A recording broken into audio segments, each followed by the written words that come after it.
आज बहुत से नेता लोग इलेक्शन में हर जगह फिरते हैं।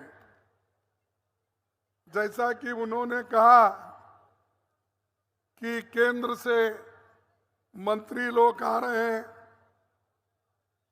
और अपनी बात को रख के कांग्रेस पार्टी को टीका कर रहे हैं, वैसा ही एक 20 दिन पहले मोदी जी गुलबर्गा आए थे, जो पहली मेरी कॉन्स्टिट्यूंसी थी, और पहला भाषण उन्होंने कलबुर्गी से ही शुरू किया इलेक्शन का। ठीक है, वो करने दो, हमको कोई चिंता नहीं, लेकिन आप चुनावी प्रचार करो अपने पैसे पे, और आपने जो चंदा उठाया है उस पैसे से आप इलेक्शन चुनाव प्रचार करो। लेकिन सरकारी पैसों के ऊपर सरकारी जो सहूलतें मिलते हैं उसको लेकर अगर आप घूमते रहोगे तो देश का उद्धार नहीं होगा। आज हमेशा ये कहते हैं कि मोदी की गारंटी, मोदी है तो सब मुमकिन है, मोदी है तो देश सुरक्षित है, ये सारी बातें वो पहले से करते आ रहे हैं, अभी भी वो कर रहे हैं। लेकिन मोदी जी का खेल यहां नहीं चलेगा।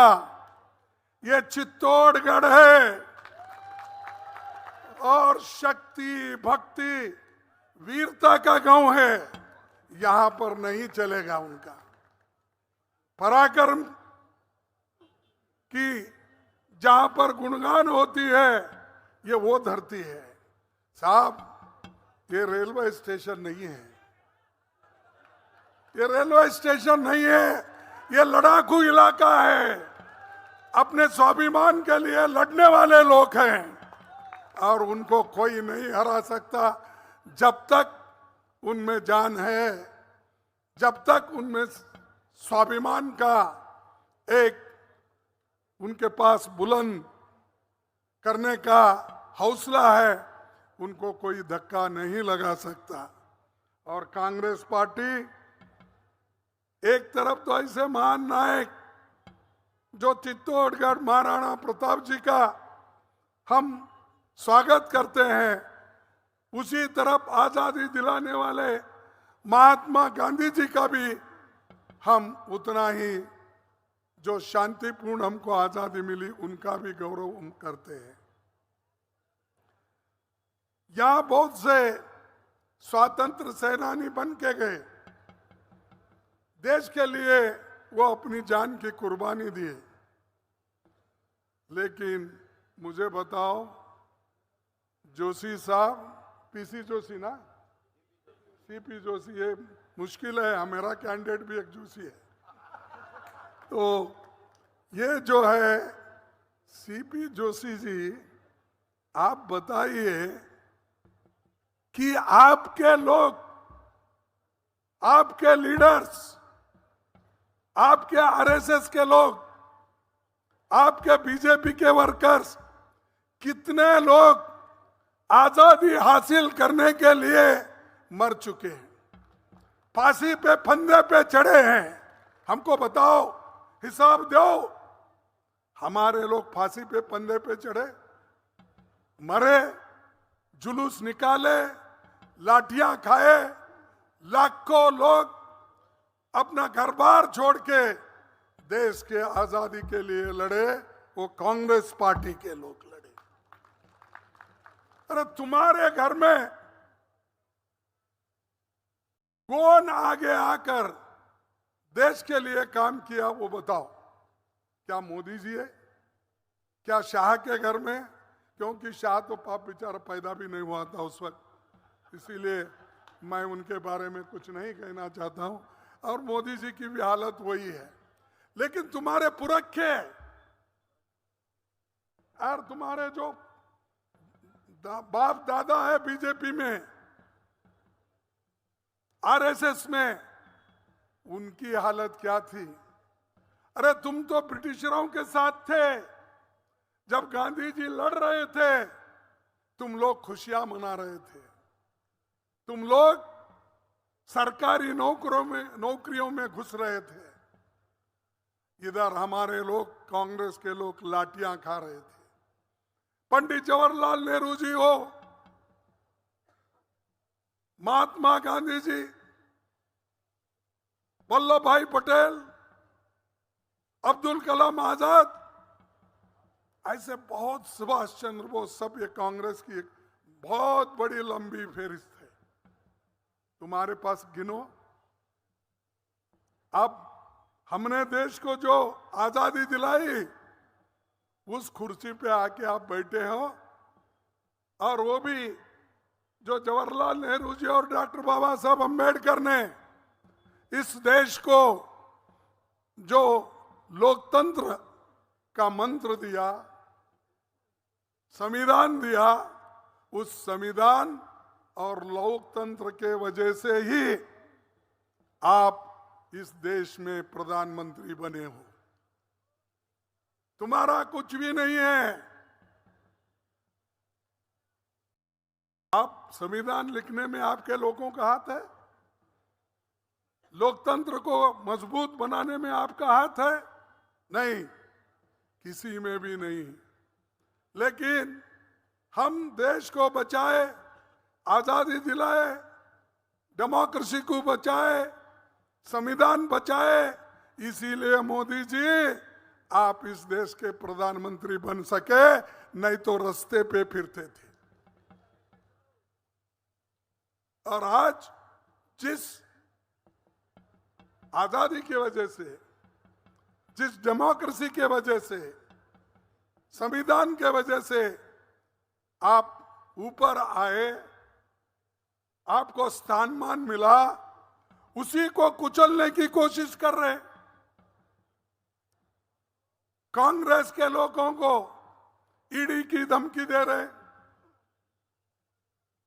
हमारी जो मेहनत के पैसे, चंदा जो लोग दिए थे, हम जो कलेक्ट किए थे, यूथ कांग्रेस के पैसे, महिला कांग्रेस के पैसे, स्टूडेंट के पैसे, आम जनता ने जो चंदा दी थी, उस चंदा की चोरी मोदी ने किया।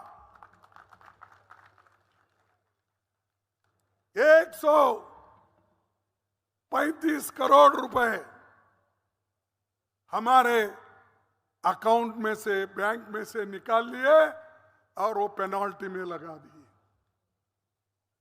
आज हमारे ऊपर 3,567 रुपए की पेनल्टी डाली, करोड़ की।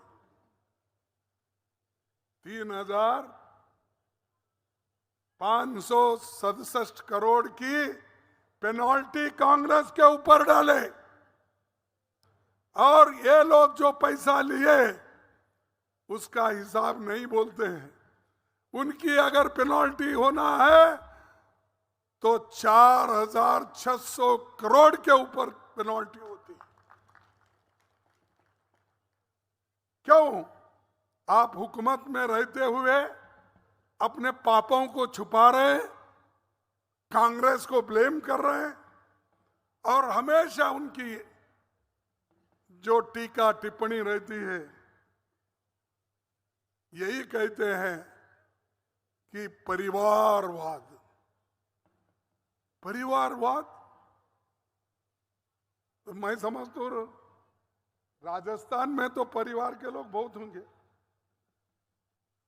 गांधी परिवार की बात करते हो, मुझे बताओ 1989 से गांधी परिवार का कोई आदमी इस देश का प्राइम मिनिस्टर बना है?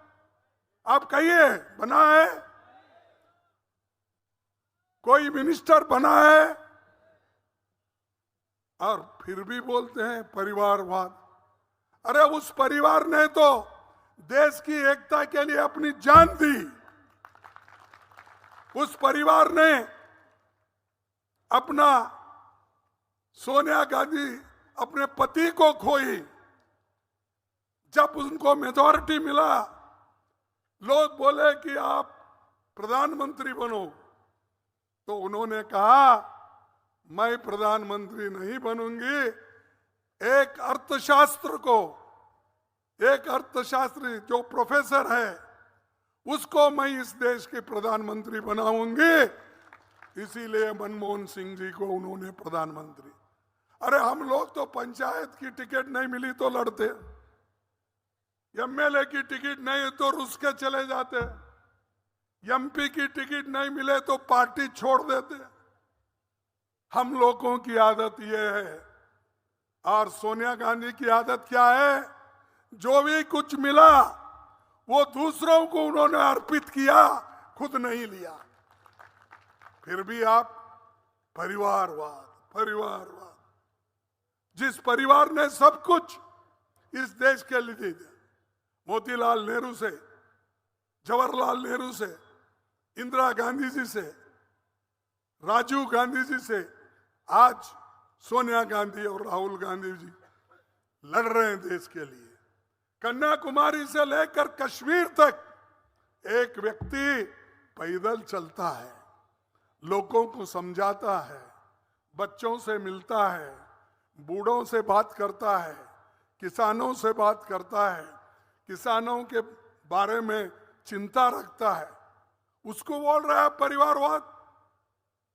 उसी ढंग से मणिपुर से वो महाराष्ट्र तक अपना यात्रा निकाले, उसमें भी कई लोगों से उन्होंने मिला। हर स्टेट में कहीं ना कहीं पहुंचकर वो काम किए। लेकिन मोदी जी की आवाज एक ही है, परिवारवाद। इसके लिए वो कर रहे हैं। भाई और बहनों, अरे मेरी कानड़ी है भाई, मैं कर्नाटक वाला हूं, थोड़ी गलती हो गई तो भी माफ करो। यही बोलता ना, भाई और बहनों सुनिए, ये परिवारवाद को जब तक आप नहीं निकालेंगे, देश का उद्धार होने वाला नहीं। अरे बाबा, तुम माने तो देश तो खतरे में पड़ गया। जैसा कि डोटा सार ने बताया, चाइना से लेकर बाकी बातें बताई, हमारे पायलट साहब ने बताया, और हमारे उदय सिंह जी ने बताया। हा? उदय लाल भाई कभी सिंह भी बन जाओगे क्या? अरे ये तो नाम बदल है भाई। इंसान पैदा होते ही नाम लेके नहीं आता, पैदा होने का उसका नामकरण करते हैं। खैर कुछ भी हो, मेरा कहना यही है कि मोदी सबको डरा रहे, और वो हमेशा भ्रष्टाचार को मैं निकाल दूंगा, भ्रष्टाचारियों को खत्म कर दूंगा। अरे भाई, बहुत से कांग्रेस पार्टी के लोग जिनके ऊपर धब्बा लगा था, आपने धब्बा लगाकर बोला कि ये लोग भ्रष्ट है। टीएमसी के लोगों को कहा ये भ्रष्ट है, आपके लोगों को कहा ये भ्रष्ट है, एनसीपी के लोगों को कहा ये भ्रष्ट है। लेकिन सब भ्रष्टों को उन्होंने लिया। जो भ्रष्टाचार बोलता है, 25 लोग लीडरों को उन्होंने लिया, उसमें से 2 लोगों की तो पूरा उनका जो उनके ऊपर एलिगेशंस थे वो खत्म किया। 23 की कार्रवाई चल रही, वो भी खत्म होने में है। भ्रष्टाचारी को लेकर आप हुकूमत करते हो और दूसरों को भ्रष्टाचार बोलते हो। यह शाह के पास एक बहुत बड़ी मशीन है, वो वॉशिंग मशीन बहुत बड़ी है। सब लोग छोटे छोटे खरीदते क्योंकि हमारा परिवार छोटा रहता है, इसीलिए हम छोटे छोटे धोती कपड़े। उनके पास बड़ा वॉशिंग मशीन है क्योंकि खुद कपड़ों के साथ आदमी भी अंदर जाना। तो उसने उस वॉशिंग मशीन में डाल डाल के एक एक को क्लीन करके बाहर ला रहा, और सब अब टिकट भी ले लिए। अरे भाई, जब तक हमारे पास थे वो भ्रष्ट थे, तुम्हारे पास आने के बाद 1 महीने में क्लीन हो गए। ऐसे मोदी जी का स्वभाव है। ये नकली है, ये झूठ है, और झूठे आदमी को आप कभी भी पालना नहीं। अगर आप बोलेंगे भाई ये विष है, अगर मैं कहूंगा, आप बोलेंगे नहीं जरा चाट के देखेंगे क्या है वो, क्या होगा? क्या होगा भाई? अगर विष को अगर आप चाट के देखेंगे तो क्या होगा? आदमी भी मर जाएगा। तो वैसा मत करो। फिर से एक बार मैं जोशी को चाट के देखता हूं बोले तो तुम खत्म। इस बार भी देखेंगे, क्योंकि ये सब झूठे हैं और मोदी जी खुद झूठों के सरदार हैं। नहीं, वही व्यक्तिगत मैं टीका नहीं कर रहा हूं, अनुभव से कर रहा हूं। मेरे को भी 53 साल हो गए, मैं उनसे पहले आया हूं पार्टी। 53 साल में मैं एक ही चुनाव हारा, वो 19 का। नहीं तो मैं 52 साल तक, 51 साल तक हमेशा एक भी इलेक्शन नहीं हारा, जीतते जीतते आया। और वो भी हैंड सिंबल पे, गाय बछड़ा था मेरा पहला, उसके बाद में हैंड सिंबल। एक ही पार्टी, एक ही सिंबल। आज तक मैं जिंदा हूं, किसी से डरता नहीं। मैं डरने का सवाल नहीं, क्योंकि ये झूठे लोगों को अगर मैं डरते जाऊं तो देश कैसा बचेगा? मोदी जी की बहुत से मैं जब सुनता हूं टीवी में, वो हमारे नौजवान भी भूल गए हैं पहले हमारी स्थिति क्या थी। अरे भाई, जिस देश में सुई नहीं बनती थी, उस देश में जवाहरलाल नेहरू और इंदिरा गांधी ने रैकेट बनाने का काम किया, आकाश पे भेजने का। और इन्हें पहाड़ खोद के चूहा भी नहीं निकलता, लेकिन तारीफ बहुत होती है। और चंद लोग तो मोदी मोदी बोलते। अरे आपको मोदी जी ने कहा था पहले इलेक्शन में, क्या कहा था? हमारे नौजवानों को 2-2 करोड़ नौकरियां हर साल दूंगा। कहा था या नहीं? क्या तुम्हारे पास जोश नहीं? क्या खाना खाए क्या नहीं? क्या जी आप नॉमिनेशन को बुलाए, खाना नहीं खिलाए इनको? फिर आवाज नहीं आ रही।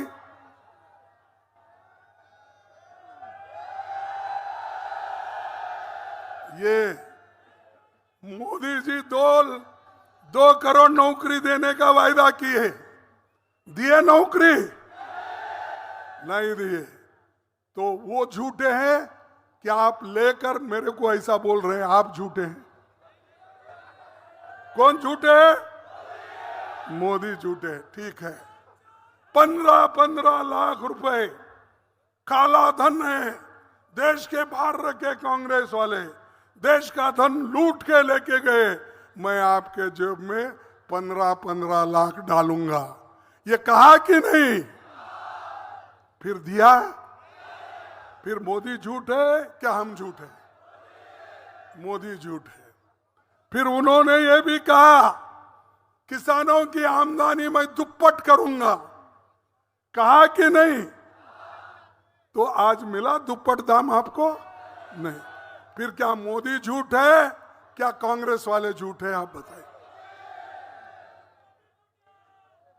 और मोदी ने यह भी बोला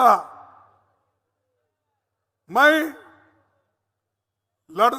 सच्चाई के लिए लड़ता हूं। ठीक है भाई, सच्चाई के लड़ने वाले बहादुर है आप। आपकी 56 इंच की छाती भी है। मैं तो टेप लगा के गिना नहीं, लोग कहते हैं और उन्होंने कहते हैं, मानेंगे। तो अगर टेप है तो हमारे इनके पास है, हमारे एमपी साहब जो ठहरे कैंडिडेट ये टेप की पुनः रखते हैं, क्योंकि कॉन्ट्रैक्ट करते हैं तो माप लेते हैं। तो मोदी जी 56 इनकी छाती है मेरी, मैं नहीं डरूंगा। अरे भाई आप नहीं डरते, फिर चाइना को हमारा बहुत सा भाग क्यों छोड़े? वो अंदर घुस के आ रहे, आप क्या नींद कर रहे हो? क्या नींद की गोली खाए हो? क्या राजस्थान के खेतों में से अफीम ले जाके क्या है? या वो खिलाए है क्या? तो देश के लिए कभी कुछ सोचते नहीं, सिर्फ गांधी परिवार को गालियां देना, हमको गालियां देना, यही काम करते हैं। और देश के लोगों को सता कर तंग तबाह करके वो अपने साथ लेना चाहते हैं। और सब जगह सीबीआई, ईडी और इनकम टैक्स, ये सब पीछा उन्होंने लगाया है। तो मैं यही कहूंगा, ये हमेशा झूठ बोलते रहते हैं। हर एक कोई भी, अब तो नया उनका स्लोगन है, क्या स्लोगन है? हम कर्नाटक में, हिमाचल में, तेलंगाना में हमने गारंटी स्कीम, ये जरा सुनो भाई, अरे आपकी आवाज सुन के मोदी भाग जाएगा, क्योंकि उसको भी सुनने दो कम से कम दिल्ली में बैठ के।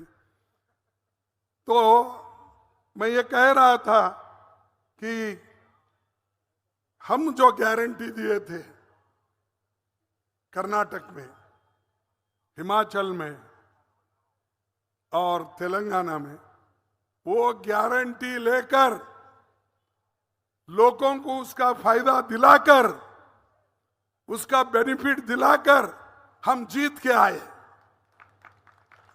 और मोदी जी की गारंटी एक भी फुलफिल नहीं हुई। ना 2 करोड़ नौकरी आया, ना 15 लाख रुपए आया, किसानी की आमदनी बढ़ी नहीं, एमएसपी नहीं बढ़ा, सब झूठ, एक के ऊपर एक झूठ वो बोलते। अब नया एक सॉन्ग लाए हैं, नया ड्रामा, ये मोदी की गारंटी है। और मोदी जरूर एक गारंटी को अनुष्ठान में लाएगा। क्या लाएंगे भाई? अरे तुम्हारे पुराने गारंटी आप लागू नहीं किए, अब आगे की गारंटी क्या है? जो आदमी पुराने गारंटी अनुष्ठान में नहीं लाता, उसके आगे आने के लिए जो कहता है, उसका कैसा भरोसा कौन कर सकते हैं? तो ये मोदी के गारंटी पे भी भरोसा मत करो, मोदी जी के ऊपर भी भरोसा मत करो। और वे कभी कैसा वॉशिंग मशीन से किस को क्लीन करता है वो भी मालूम नहीं, और सबको डराता है, धमकाता है। लेकिन कांग्रेस के लोग डरने वाले नहीं है, वो हिम्मत से लड़ने वाले हैं। किसको डरा धमका के अगर अपना बनाना चाहते हैं मोदी जी, ये नहीं होगा। हम भी उतने बहादुर है, तुमसे भी ज्यादा लड़ना हमने सीखा है। तुम सिर्फ बात करना सीखे हो, हम त्याग करना भी सीखे हैं, लड़ना भी सीखे हैं, लोगों की भलाई करना भी सीखी। सोनिया गांधी ने गारंटी की बात कभी नहीं की थी। क्या मनरेगा उन्होंने लागू नहीं किया गरीबों के लिए? किया या नहीं किया? क्या उन्होंने इलेक्शन में गारंटी दी थी?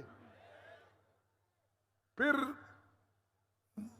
सोनिया गांधी जी ने यह कहा था कि गरीबों को पेट भरने के लिए मैं फ्री राशन दूंगी, 3 रुपए में उस वक्त, उसके बाद में फिर फ्री हो गया।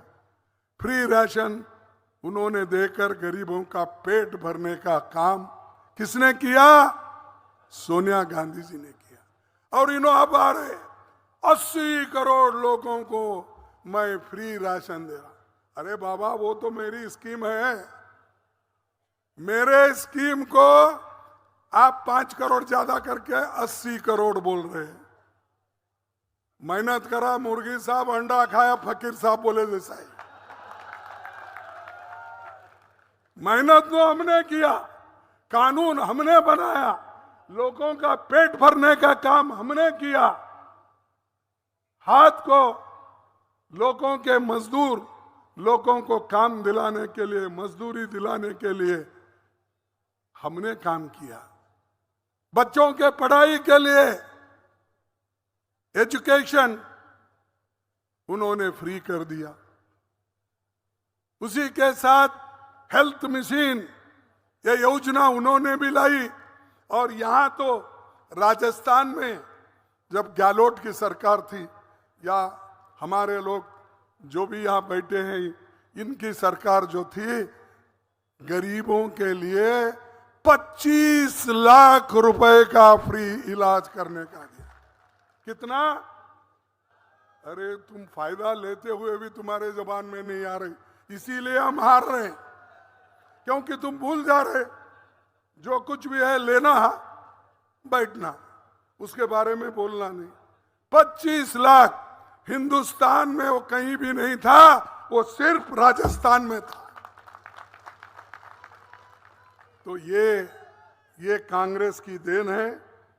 और हमारी जो 5 गारंटी है, और 5 गारंटी तो एक है, 1 लाख हर शिक्षित युवा को पहली नौकरी पक्की कर देंगे। क्योंकि इसमें जो इंडस्ट्रीज है वहां पर इनको ट्रेनिंग दिया जाएगा, इनको पैसे दिए जाएंगे, और ये लोग काम करके ट्रेनिंग लेके आगे आएंगे। और हम किसानों का कर्ज माफ कर देंगे, और एमएसपी की गारंटी के लिए कानून बनाएंगे। और गरीब के लिए एक योजना हम जो सोचे हैं, जैसा जवाहरलाल नेहरू जी के जमाने में पंचवार्षिक योजनाएं होती थी गरीबों को मदद करने के लिए, साइंस एंड टेक्नोलॉजी को मदद करने के लिए, युवाओं को नौकरी देने के लिए, वैसा ही हम कास्ट सेंसस, जातीय जनगणना करके गरीबों को किस ढंग से लाभ दिलाना, ये काम हम करेंगे। और 1 लाख रुपए हर साल हर गरीब परिवार के महिला मुखिया को हम देंगे। 1 लाख। क्या आपके मीटिंग में महिला कम है, पुरुष ज्यादा है, क्या है?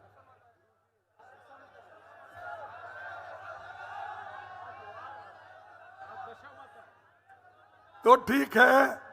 अरे भाई, मैं हमारे लीडर को पूछ रहा हूं कि क्यों ऐसा, तो बोले कि आज वो पूजा गीजा पाठ है, इसीलिए ये घर पे जाके बोल देंगे इनकी पत्नियों को 1-1 लाख मिलेंगे। हाँ, वो बोल रहे हैं कि अगर आप जाके बोलेंगे तो आपके पत्नियों को 1-1 लाख रुपए मिलेगा। तो मैं समझता हूं इनके हाथ में मत दो। हमने जो योजना बनाई, सोनिया गांधी जी ने जो योजना बनाई, वो महिला, घर में जो महिला प्रमुख रही थी उसके हाथ में जाएंगे। और 5वां जो है मनरेगा की योजना हो, कोई भी कम से कम प्रतिदिन जो काम करने के लिए उनको मिलता है, वो 400 रुपए कम से कम उनको मजदूरी देंगे। ये जो है कर्ज माफी का गिनती करो, हर साल 1 लाख गरीबों को देने का, 400 प्रतिदिन कम से कम मजदूरी देने का और श्रमिक न्याय, ये सब है। इसके अलावा और इसके नीचे 25 गारंटी है, छोटे मोटे सभी पर। मैं वो सभी कहने नहीं जाता क्योंकि अब पहले ही देर हो गया, तो इतना ही कहूंगा, वो 25 गारंटी भी आपको मिलेंगे। आप इसको घर घर प्रचार करना होगा, हर घर को हमारे कैंडिडेट पहुंचाना होगा। हमारा जो गारंटी है, जो हम देना चाहते हैं, हम अगर एक हुकूमत में आए और हम अलायंस पार्टनर अपनी हुकूमत बनाएंगे, तो ये गारंटियां हम अनुष्ठान में लाएंगे। और इसके ऊपर राहुल गांधी का सिग्नेचर है, मेरा सिग्नेचर है। भाई, हम गारंटी है, हमारी गवर्नमेंट आने के बाद अगर नहीं करे तो हमको पूछ लो, देखो भाई ये साइन करके आप दिए थे, आप क्यों नहीं कर रहे। तो ऐसी कामयाबी हमारे पास है और इसको हम लड़ते रहेंगे। महंगाई को दूर करेंगे, नौजवानों को एम्प्लॉयमेंट देंगे। और सरकार में आज 30 लाख वैकेंसीज पड़े हुए हैं खाली। कितने? 30 लाख। मोदी नहीं भर रहे हो, वो वैकेंसी फिलअप नहीं कर रहे। अगर फिलअप करे तो उसमें बैकवर्ड के लोग आएंगे, उसमें शेड्यूल कास्ट शेड्यूल ट्राइब के लोग आएंगे, गरीब तबके के आएंगे, और जो इकोनॉमिकली वीकर है वो लोग आएंगे। इसीलिए उनको कमजोर करने के लिए उन्होंने वैकेंसी फिलअप करने का बंद किया है। यह है मोदी जी की चाल।